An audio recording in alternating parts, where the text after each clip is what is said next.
Ya, pemirsa, TNI Angkatan Darat ini menyatakan siap mendukung rencana kebijakan dari Gubernur Jawa Barat, Deddy Mulyadi, yang akan memberikan pendidikan atau membawa siswa bermasalah menuju ke barak militer untuk mendapatkan pendidikan karakter. Sejumlah lokasi pun ini sudah disiapkan untuk dilakukan pembinaan. Namun pertanyaannya yang mencuat, seberapa mendesakkah kebijakan ini kemudian harus diterapkan? Apa kemudian yang menjadi kriteria yang disebut sebagai siswa bermasalah? Dan bagaimana pola pengawasan ke depan bila memang kebijakan ini akan diterapkan? Malam hari ini kita akan membahasnya tentunya bersama dengan sejumlah narasumber yang sudah hadir di Apa Kabar Indonesia malam hari ini. Sudah ada Pak Jejen Musfa, pengamat pendidikan dari UIN Jakarta. Pak Jejen, selamat malam. Sehat ya Pak Jejen? Selamat malam.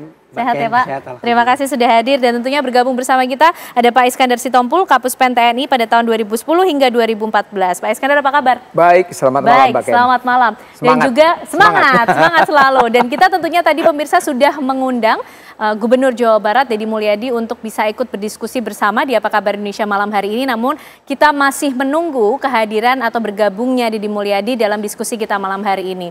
Tapi kami juga akan hadirkan untuk Anda pemirsa, bagaimana pernyataan dari Gubernur Jawa Barat Deddy Mulyadi mengenai rencana kebijakan yang ia sampaikan.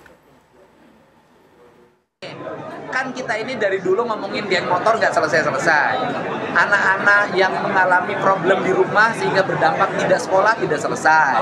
Hari ini kita akan merumuskan dengan para bupati wali kota. Nanti anak-anak yang orang tuanya sudah tidak sanggup lagi untuk mendidik, nanti akan kita wajib militerkan. Teknisnya gimana Pak Gu? Ya? Teknisnya apakah sudah kerjasama dan lain-lain? Udah, nanti kabupaten kota ada beberapa kabupaten yang sudah siap. Nanti mana sih anaknya? Nanti ada anak yang tawuran di jalan, kita akan bawa. Nanti saya panggil orang tuanya mau gimana? Sanggup masih mendidik atau kita sekolahkan di sekolah militer? Nanti di komplek tentara atau di komplek polisi kita sekolahkan di situ selama 1 tahun, minimalnya 6 bulan sampai dia berubah. Ini bagaimana cara kita harus mulai cepat lagi, nggak bisa lagi terus-terusan wacana dari dulu geng motor nggak selesai-selesai, harus tuntas. Terkait sekolah mulai Mei kita sudah mulai jalan. Sudah ada beberapa kabupaten yang sudah menyiapkan di Bandung, Pangdam 3 Siliwangi sudah nyiapin barak-barak sudah disiapkan. Sekolahnya tetap, mereka berafiliasi pada SMP mana tapi kelasnya khusus. Baik, itulah penjelasan yang disampaikan oleh Gubernur Jawa Barat Deddy Mulyadi. Pak Jejen, kalau melihat pernyataan dari Deddy Mulyadi, tadi ada sejumlah kasus yang nampaknya menjadi latar belakang. Kenapa kemudian kebijakan ini ditelurkan? Apakah memang betul angka dari kenakalan remaja ini yang menjadi keprihatinan sehingga pilihan kebijakan pendekatan militer ini dilakukan begitu, Pak Jejen? Efektifkah? Efektif jika eksekusi kebijakan ini tidak terburu-buru. Saya kira Mei terlalu cepat. Ya, harus ada kajian yang melibatkan banyak pihak, terutama desain kurikulum, penyiapan guru, TNI, Polri, termasuk kenyamanan ruang belajar, kriteria siswa, kriteria guru, kriteria kurikulum. Karena kalau Mei kita tidak melihat kapan Kang Deddy menyiapkan model sekolah yang baru ini, pendekatan baru ini.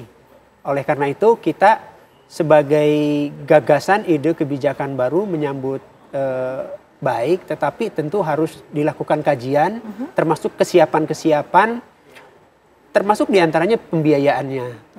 Misalnya, apakah anak-anak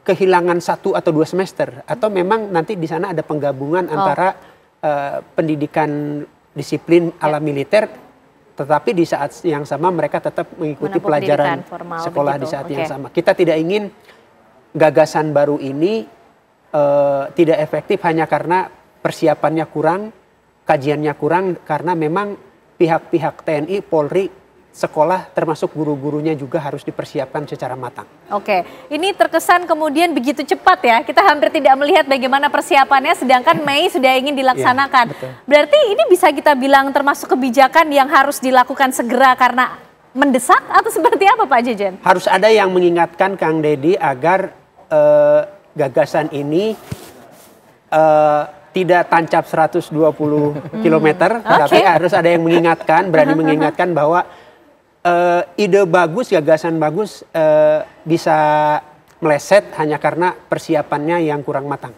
Oke, itu yang kemudian harus diingatkan lah ya kepada Gubernur Jawa Barat ketika kebijakan ini betul-betul akan diterapkan. Betul. Nah, Pak Is, tadi kalau Kang Deddy ini menyampaikan ada contoh kok dari negara-negara luar yang sebelumnya sudah menerapkan ini begitu kan, dan dinilai cukup baik untuk bisa diterapkan juga di Indonesia, memberikan pendidikan karakter kepada mereka-mereka atau siswa-siswa yang bermasalah. Pak Iskandar juga punya pengalaman mengenai hal ini? Oke, kalau saya begini ya, dengan Pak Zen saya sependapat.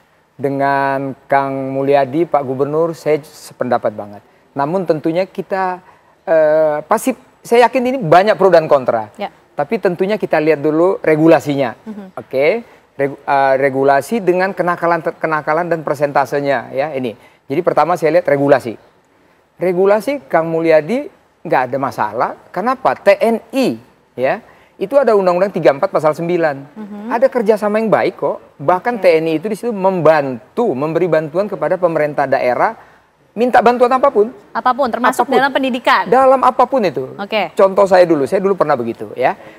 Kenapa? Pasti Panglima TNI Pak Agus, ya, Jenderal Agus pasti oke. Dan juga Kasat, Jenderal Maruli pasti setuju. Kenapa saya bilang begitu? Tadi regulasi ya. Tidak bertentangan, regulasi. Tinggal nanti metode yang Pak Zen, mari kita rembuk. Terus yang kedua, masalah kenakalan ini. Ya, saya baca di BPS, Badan Pusat Statistik. Dan juga dari kita lihat di TV One lah ya, setiap kenakalan remaja yang bawa celurit, bawa segala macam itu. Statistik itu atau persentase, kenakalan remaja kita itu hampir 40% loh sekarang. Ya, hampir 40%. Kita bisa lihat di BPS ya, itu tadi. Tentunya kenakalan yang begitu heboh ini kita lihat ya. Siapa sih yang mempunyai ide yang berani-berani seperti ini? Tentunya ini perlu kita dukung dengan tadi kita buat yang rapi. Nah, kembali kita lihat tadi negara tetangga. China membuat seperti ini. Ya. Korea seperti ini juga. Ya. Di Asia Tenggara, Indonesia ini termasuk 3 kategori terbesar loh. Kita punya kenakalan, ada negara tetangga, nanti kalau aku sebut kurang bagus lah ya. Tetangga-tetangga kita dekat, kita nomor 3 loh masalah kenakalan remaja ini. Nah, kita lihat kenapa Kang Mulyadi dia mungkin buat di Jawa Barat itu memang ya kenakalan itu, waduh ampun deh udah. Di Depok orang jam 10 malam aja udah takut keluar. Ya? Jadi sangat beralasan ketika kebijakan ini ditelurkan. Dan begitu yang ketangkap semuanya sama saudara kita polisi, atau mungkin kita lihat dulu ada TNI AD ya di markas-markas itu. Semua anak remaja loh, anak SMA kelas 2, kelas 3. Nah, prihatin sekali kita. Jadi tentunya tadi saya katakan regulasi tidak melanggar. Ya, TNI boleh kok, Undang-Undang 34 pasal 9 boleh.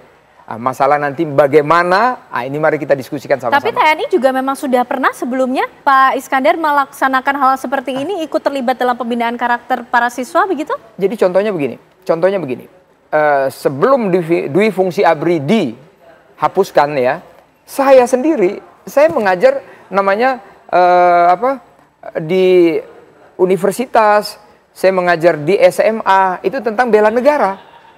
Sampai sekarang saya kadang-kadang diminta itu salah satu universitas ya, ada di Danau Toba itu, Universitas Del. Saya memberikan wawasan kebangsaan kepada semuanya mereka itu. Bagaimana bernegara yang bagus, karakter kita bagaimana, membangun integritas kita secara holistik, bagaimana semua itu harus kita kerjakan dengan baik-baik. Pertanyaan berikutnya, apakah kemudian pendidikan militer ini layak dan tepat diterapkan di dunia pendidikan? Atau justru ada alternatif pendekatan lain mungkin yang bisa dilakukan? Itu nanti akan dijawab ya oleh Bapak